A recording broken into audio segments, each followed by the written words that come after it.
Good morning everybody. जय महाकाल। आज आपको हम डिफिनिट इंटीग्रेशन में आगे लेके चलेंगे और अब आपका डिफिनिट इंटीग्रेशन का क्लास आज से स्टार्ट हुआ है और आज से मेरा पूरा प्रयास रहेगा कि वीडियो रेगुलर होने का, चूंकि हम वीडियो बीच में रेगुलर नहीं दे पा रहे थे, चूंकि बैच का ऑफलाइन बैच का ऐसा एडजस्टमेंट था जिसके कारण टाइम नहीं मिल पा रहा था। चूंकि रेगुलर बैच रहता था, आज से हम कोशिश करेंगे और बीच में 1 जनवरी के बाद थोड़ा सा तबियत भी खराब हो गया था। आज कोशिश करेंगे कि आज से रेगुलर आपका वीडियो प्रोवाइड हो। आज से आपका 2 वीडियो जाएगा और कल से आपका, आज तो वीडियो आपका प्राइवेट नहीं रहेगा, लेकिन कल से आपका वीडियो प्राइवेट रह जाएगा। हर एक वीडियो रात में 8 बजे होगा, 8 बजे रिलीज होगा और उसके बाद वीडियो को प्राइवेट कर दिया जाएगा। तो आज वीडियो प्राइवेट आपका नहीं होगा।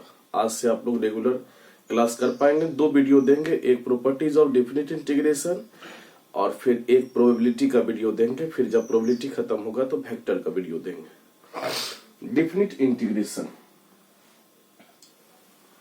Integration of a to b f of x dx, ये डिफिनिट इंटीग्रेशन का फॉर्म होता है। a को कहा जाता है लोअर लिमिट, जिसको इंफीरियर लिमिट भी कहा जाता है,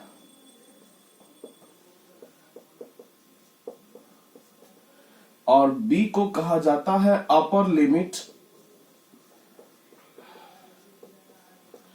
जिसको सुपीरियर लिमिट भी कहते हैं। लोअर लिमिट का अर्थ होता है निम्न सीमा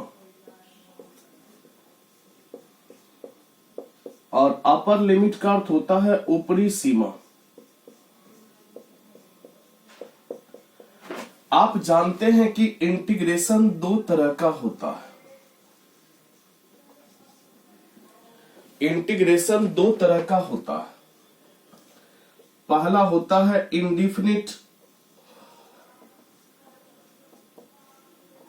और दूसरा होता है डेफिनिट। इंटीग्रेशन 2 तरह का होता है। पहला है इंडेफिनिट और दूसरा क्या है, डेफिनिट। इंडेफिनिट का इस टाइप का फॉर्म होता है और डेफिनिट का इस टाइप का फॉर्म होता है। यह है डेफिनिट का फॉर्म, जहां a को लोअर लिमिट और b को क्या कहते हैं, अपर लिमिट। देखिए दोनों में फर्क क्या होता है। जैसे integration of f of x dx, ये इंडेफिनिट है। इंडेफिनिट में अपर लिमिट लोअर लिमिट नहीं होता है, जबकि डेफिनिट में अपर लिमिट लोअर लिमिट दोनों होता है। जैसे integration of a to b f of x dx है, इसका इंटीग्रेशन हम मान लिए f of x plus c, ये मान लिए, और integration of a to b f of x dx बराबर इसका integration f of x plus c a to b हो गया। अब हमको करना क्या है, x के बदले में एक बार अपर और एक बार लोअर पुट करना है। x के बदले में एक बार अपर लिमिट और माइनस एक बार लोअर लिमिट पुट करना। x के बदले अपर लिमिट कितना है, b, यानी fb प्लस c, और माइनस एक बार लोअर लिमिट, क्या रिजल्ट होगा, fa प्लस c। पूरे एक्सप्रेशन में x के बदले में जहां जहां x है वहां अपर लिमिट पुट करना है, यानी fb प्लस c, और फिर लोअर लिमिट पुट करना है fa प्लस c। अब देखिए रिजल्ट हो जाएगा fb plus c minus fa और माइनस क्या होगा c, ये plus c minus c cancel हो गया। क्या रिजल्ट हुआ, fb माइनस fa। देखिए तो c कहीं बचा है, नहीं बचा। इसीलिए डिफिनिट इंटीग्रेशन में इंटीग्रेशन करने के बाद c नहीं जोड़ा जाता। इंडिफिनिट में तो c जोड़ा जाता है, लेकिन डिफिनिट में कहीं भी c नहीं जोड़ा जाता है। इसको आप लोग उतार लेंगे।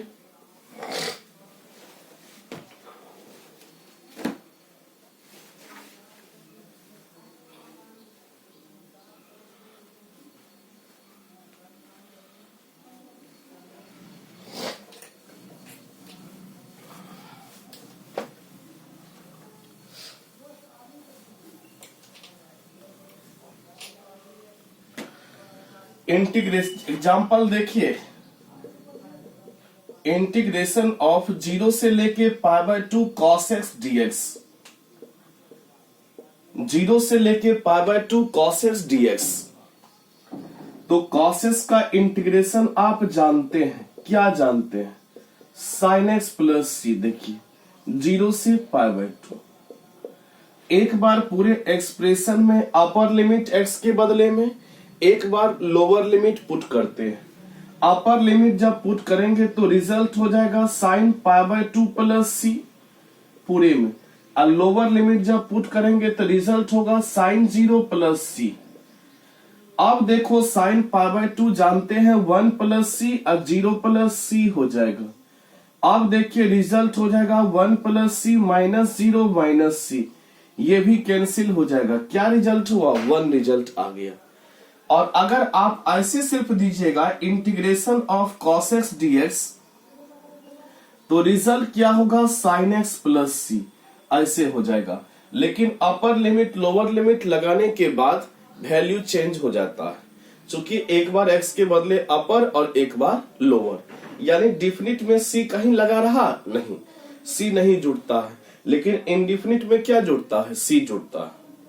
डिफिनिट इंटीग्रेशन को वर्ल्ड हिस्ट्री के किसी भी मेथड से बनाइएगा, यानी डिफरेंट मेथड से बनाइएगा भी आंसर सेम ही आ जाएगा। जबकि इनडिफिनिट इंटीग्रेशन को अगर आप डिफरेंट मेथड से बनाइएगा तो आंसर डिफरेंट भी आ सकता है।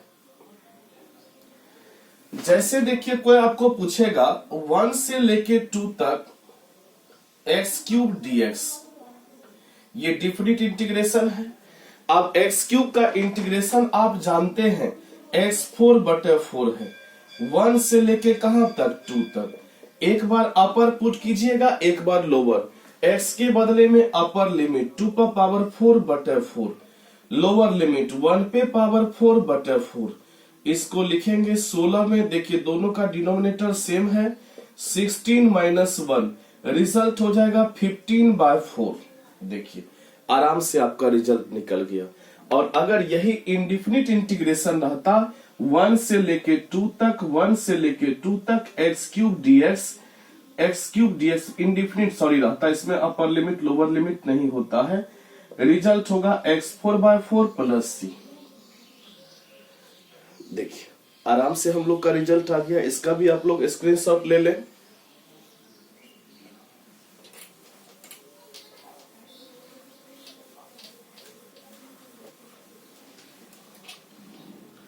जैसे देखिए 1 से लेके 3 तक x³ dx ये है, तो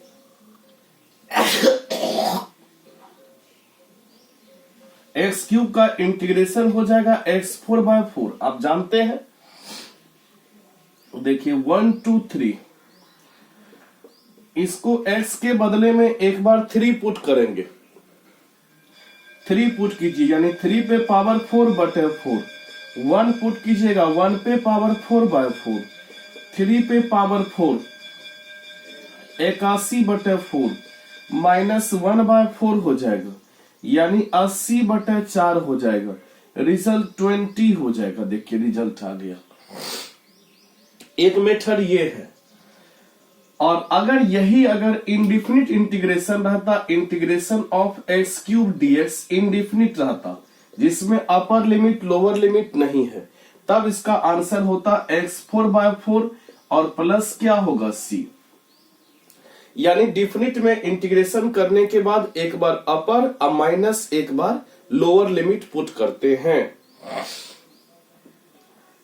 आपको बोलेगा कि बताइए सर, इंटीग्रेशन ऑफ 0 से π/4 cos x dx ये डिफिनिट इंटीग्रेशन है कि इनडिफिनिट है?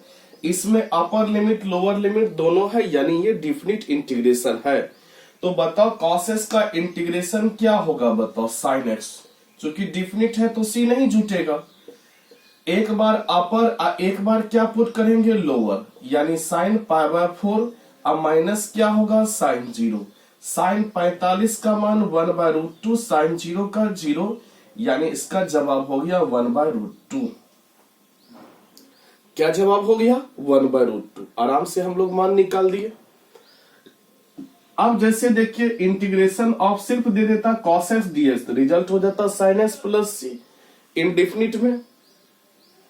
अच्छा, इंटीग्रेशन ऑफ 1 से लेके 3 तक x क्यूब dx, इसको कितना आदमी ऐसे भी इंटीग्रेशन करता है। देखिए x क्यूब का इंटीग्रेशन बताइए, x4 अब बाय 4 1 से 3 तक कितना आदमी क्या करता है, 1/4 को देखिए कुछ नहीं है गुना में 1/4 है, इसको बाहर कर देता है 1 से लेके 3 तक 1/4, x के बदले 3 पुट करेंगे, 3 पे पावर 4 माइनस 1 पे पावर 4, 3 पे पावर 4 81 माइनस 1 यानी 20, 80/4 और 80 में 4 से भाग दीजिएगा 20 आ जाएगा। देखिए रिजल्ट सेम है कि नहीं है। तो कितना आदमी ऐसे भी करता है 1/4 को बाहर निकाल लेता है, वैसे भी यहाँ देखिए 1/4 बाहर निकलेगा, रिजल्ट तो सेम ही होगा, इससे कोई ज्यादा इफेक्ट पड़ने वाला नहीं है।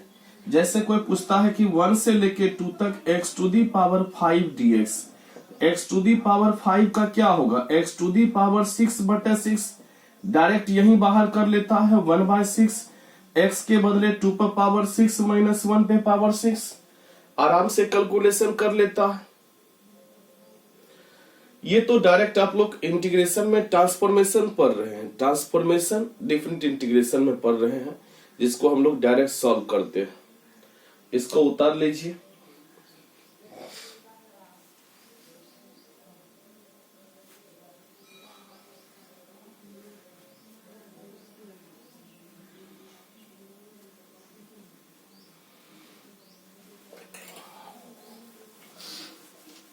तो अब आप डेफिनिट इंटीग्रेशन को सॉल्व करने के लिए भी सीख गए।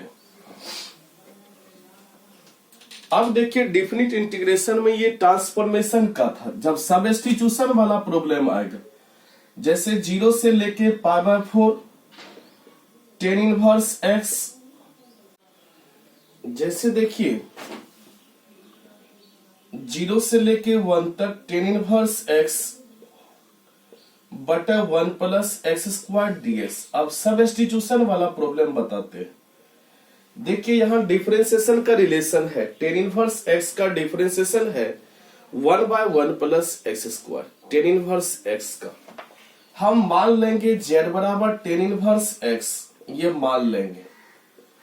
अब हम क्या करेंगे, dz/dx करेंगे। बोलिए tan इनवर्स x का डिफरेंशिएशन 1/1 प्लस x² हो जाएगा।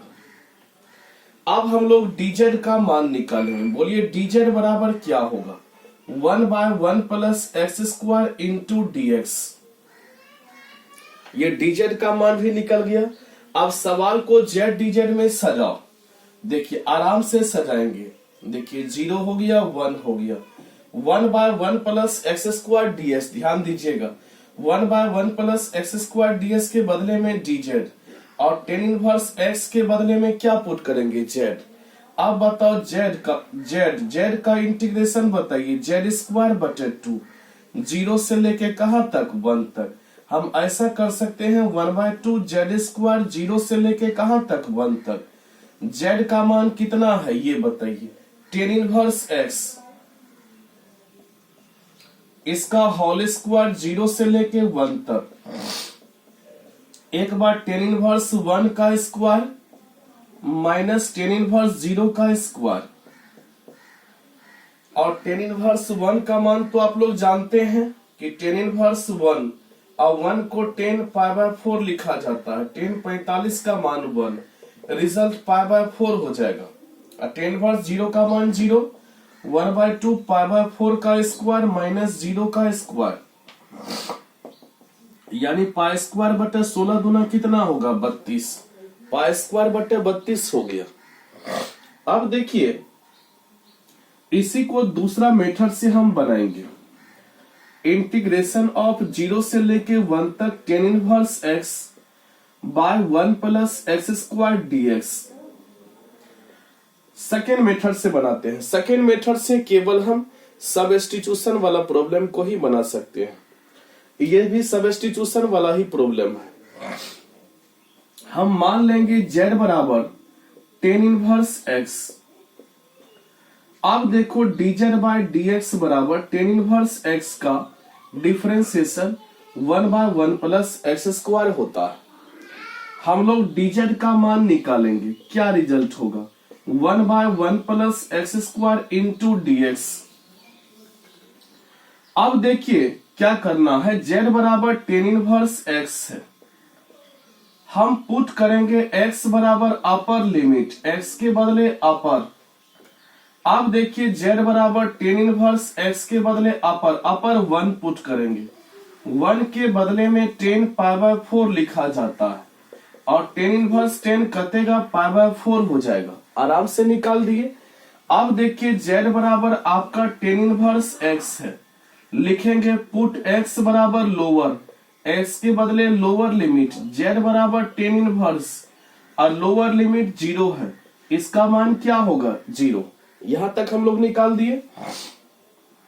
अब आप देखिएगा जब आपने लोअर लिमिट 0 पुट किया तो z का मान, लोअर लिमिट 0 पुट किया तो z का मान कितना आया 0। जब अपर लिमिट 1 पुट किए, अपर लिमिट 1 है ना, 1 पुट किए तो z का मान कितना आया π/4 आ गया। अब देखिए 1/1 प्लस एक्स स्क्वायर ds के बदले में क्या देंगे dz, और टेन इनवर्स x को क्या माने z का इंटीग्रेशन क्या होगा z²/2, 0 से लेके π/4। एक बार अपर लिमिट x के बदले, इसको आप ये भी लिख सकते हैं 1/2 बाहर, z² 0 से π/4। एक बार z के बदले π/4 पुट कीजिए, 0 पुट कीजिए, रिजल्ट क्या होगा बताओ 1/2 π²/16 माइनस 0, रिजल्ट होगा π²/32। देखिए दोनों का रिजल्ट सेम है कि नहीं है, तो बिल्कुल सेम है, दोनों का रिजल्ट सेम आएगा। आराम से आप लोग बना लिए, उतार लीजिए इसको। यानी इस टाइप के सवाल को आप दोनों मेथड से हल कर सकते हैं। इसमें z का मान पुट करना पड़ा, इसमें z का मान पुट नहीं करना पड़ा, क्योंकि इसमें z के x के स्थान पर एक बार अपर और एक बार लोअर निकाल के हम लोग z का मान पहले ही निकाल लिए थे। उतार लीजिए।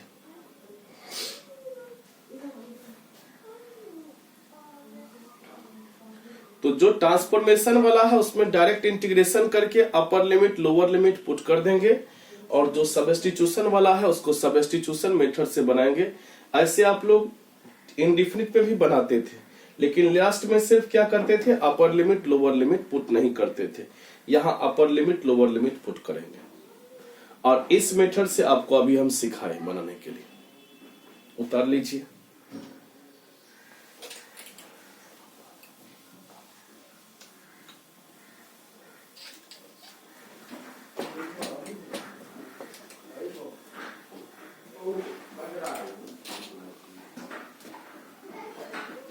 इंटीग्रेशन ऑफ 0 से लेके 1 तक साइन इनवर्स x बटे root under 1 minus x² dx, ये सवाल है।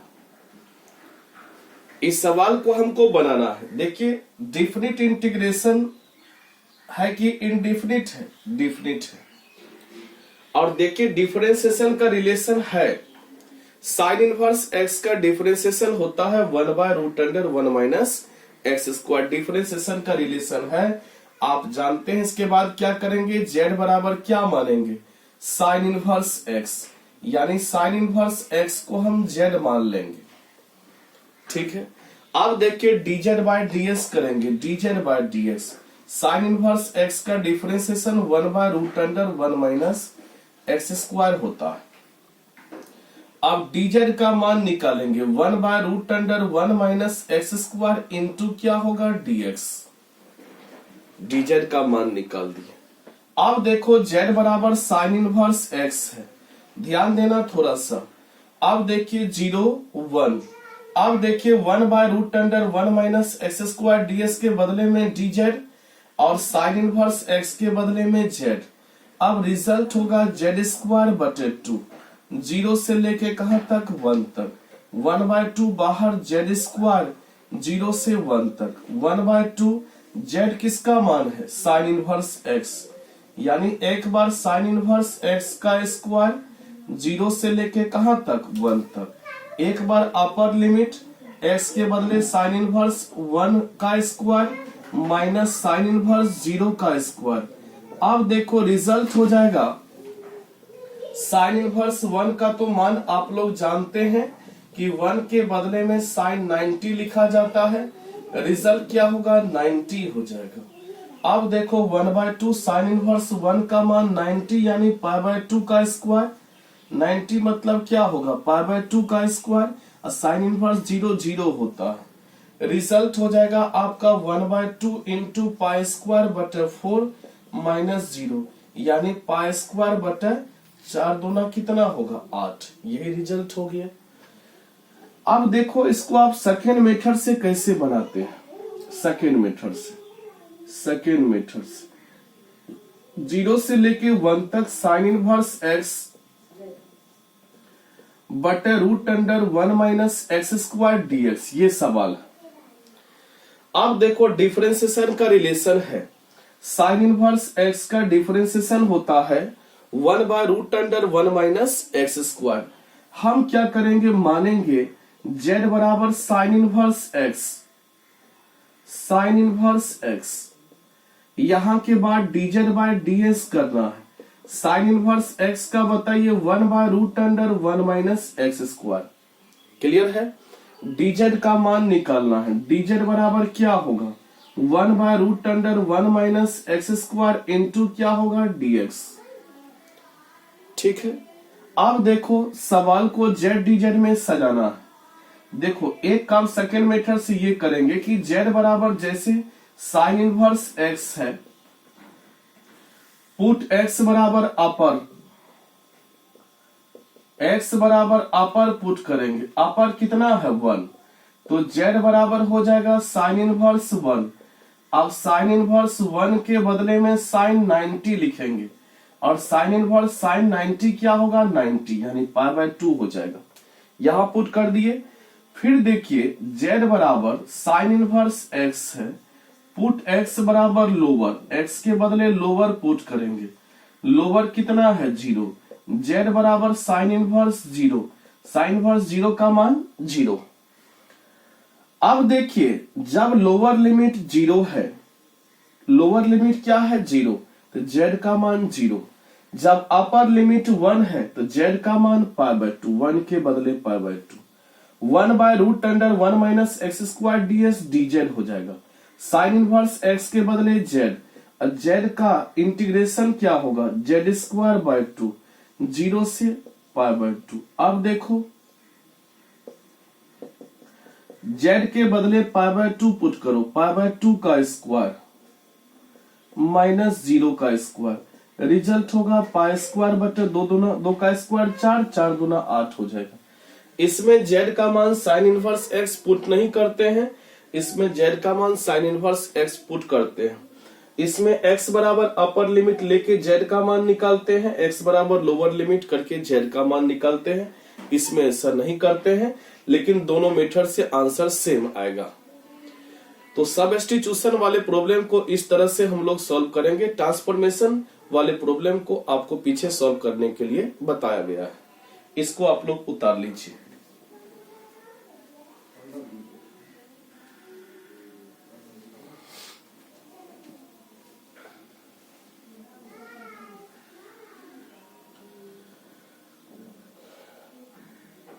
यानी ये आपको प्रॉब्लम मिलेगा 7.9 में एनसीईआरटी 7.9 में इस टाइप का प्रॉब्लम मिलेगा। 7.9 में डायरेक्ट ट्रांसफॉर्मेशन है। सब्स्टिट्यूशन वाला कम ही प्रॉब्लम है।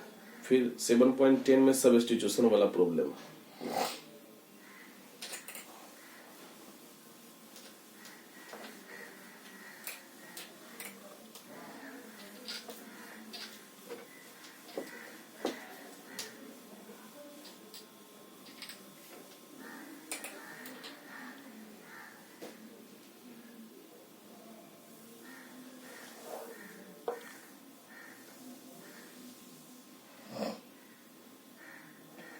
-1 से लेके 0 तक 5 to the power 4 root under x to the power 5 plus 1 dx। इस टाइप के प्रॉब्लम को भी आप बना लीजिएगा उसी टाइप का। इसको z मानिएगा, इसका डिफरेंशिएशन है 5x टू दी पावर 4, आराम से बन जाएगा। अब हम लोग चलते हैं प्रॉपर्टीज ऑफ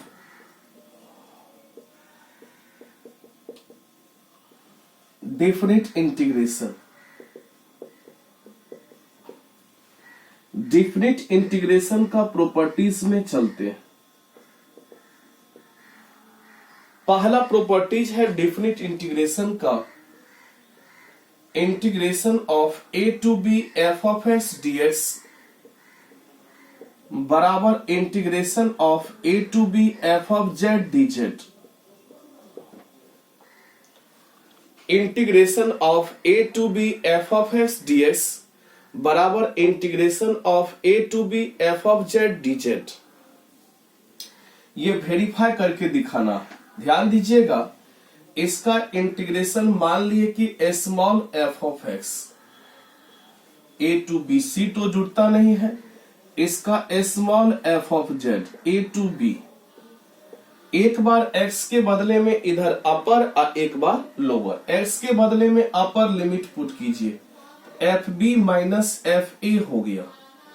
z के बदले में upper F B minus F A हो गया। देखिए तो दोनों का रिजल्ट सेम है कि नहीं है? दोनों का रिजल्ट सेम होगा। देखिए आपको बोलेगा क्या इंटीग्रेशन ऑफ 0 से pi by 2 cos x dx बराबर होगा 0 से pi by 2 cos z dz। दोनों का मान बराबर होगा। आप देखिएगा बिल्कुल दोनों का मान बराबर होगा। देखिए cos x का इंटीग्रेशन क्या होगा, sin x 0 से पाई बाय 2। cos z का इंटीग्रेशन क्या होगा, sin z 0 से पाई बाय 2। एक बार अपर माइनस एक बार लोअर। x के बदले अपर, अपर कितना है पाई बाय 2, माइनस लोअर कितना है 0। अपर कितना है पाई बाय 2, लोअर कितना है 0। अब देखो sine inverse sine pi by 2 का मान 1 माइनस 0, साइन पाई बाय 2 का 1 माइनस 0, 1 इक्वल टू 1। देखिए रिजल्ट पर कोई इफेक्ट पड़ा नहीं पड़ा। तो आप आराम से आप कभी भी इंटीग्रेशन ऑफ 0 से pi by 2 cos x dx को आप ये भी लिख सकते हैं 0 से pi by 2 cos y dy भी लिख सकते हैं। दोनों का रिजल्ट सेम होगा। 0 से pi by 2 cos z dz भी लिखिएगा, दोनों का रिजल्ट सेम ही होगा। यानी दोनों का upper limit lower limit same होना चाहिए, फंक्शन भी सेम हो, केवल वेरिएबल चेंज हो। x है तो y dy कोई दिक्कत नहीं है, z dz इंटीग्रेशन ऑफ 0 से pi by 2 cos theta d theta भी लिखिएगा तो कोई इफेक्ट पड़ने वाला नहीं है। उतार लीजिए, ये पहला प्रॉपर्टीज है। जैसे आपको कोई पूछेगा कि 0 से pi by 4 sec square x dx, इसका मान क्या होगा? आप जानते हैं सेक स्क्वायर एक्स का इंटीग्रेशन क्या होगा 10x। एक बार अपर और एक बार लोअर। तो अपर लिमिट पुट कीजिएगा तो रिजल्ट क्या होगा 10 पाई बाय 4 और लोअर लिमिट पुट कीजिएगा 10 0। 10 पाई बाय 4 मतलब 10 45 1 होता है, रिजल्ट 1 हो जाएगा। अगर आपको पूछेगा कि 0 से pi by 4 sec square y dy, इसका भी वही होता है, तो बिल्कुल वही होता है। देखिए सेक स्क्वायर y का इंटीग्रेशन क्या होगा 10y, 0 से लेके पाई बाय 4, एक बार अपर और एक बार लोअर, यानी 10 पाई by 4 minus 10 0, 10 pi by 4 1, 1 minus 0 देखिए 1। दोनों का रिजल्ट सेम है कि नहीं है? उतार लीजिए। पहला प्रॉपर्टीज है डेफिनिट इंटीग्रेशन का, जबरदस्त प्रॉपर्टीज है, उतारिए।